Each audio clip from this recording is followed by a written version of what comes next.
বিশাল একটা পতাকা ধরবেন, ওই পতাকার মধ্যে লেখা থাকবে আলহামদু। কি থাকবে? জোরে কোন আলহামদুলিল্লাহ উল হাম। এবার এই পতাকাটা নিয়ে বিশ্বনবী ছুটবেন জান্নাতের দিকে, বিশাল জান্নাতের দরজার সামনে আসবেন। ইন্নাল মিসরাঈন মিন মাসারি'আল জান্নাহ মা বাইনা মাক্কাহ ওয়া হাজার। সৌদি আরবের মক্কা শহর থেকে বাহরাইনের হাজার শহর যত লম্বা, জান্নাতের এক একটা দরজা ঠিক তত লম্বা। ওই দরজায় যে বিশ্বনবী নক করবেন এরকম,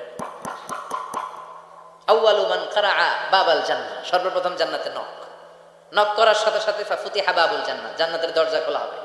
ফেরেশতারা বলবে মান আনতা, কে আপনি?